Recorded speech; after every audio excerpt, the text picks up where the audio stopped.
Happy birthday संध्या। मैं तुम्हारे लिए सरप्राइज लाई हूँ। ये तो प्लास्टिक का है। प्लास्टिक का है, इतना अच्छा है कि नहीं लिया भाई। अरे पहले सुनो, बात सुनो। तुम अब इंटर पास हुई गई हो। अब बीएम नाम लिखवाई हो कि नहीं? हाँ लिखवाई हो। हाँ। तो यू गुलाब फूल हुआ ही टेबल पर रखा करो, वह देखा करो, देख खा तरी खोले और सर रद लिखे।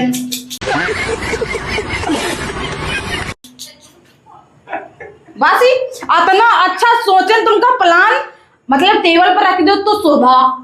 टेबल पर रुकी मैं नहीं करी।